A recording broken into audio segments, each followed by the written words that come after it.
Welcome to the Windows Computer and Technology channel, and if you didn't see Windows 11 24H2 before, there is a faster update now.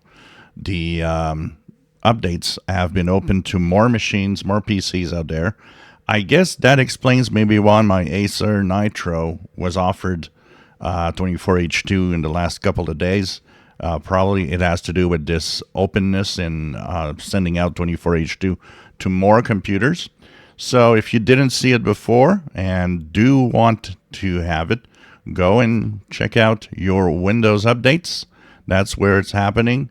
By checking the Windows updates, you will actually see that it might be there waiting with a download and install button. That's what was on my Acer Nitro.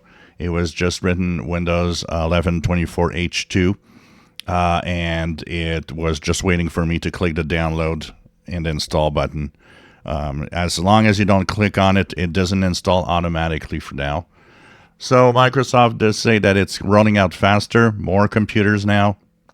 So that could, we'll see, make a change in Windows 11 24H2. And also there is still blockers, so don't worry if you see it available for your machine.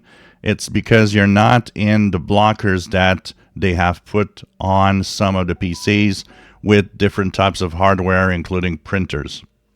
So just make sure that if you see it, you know that it's all right.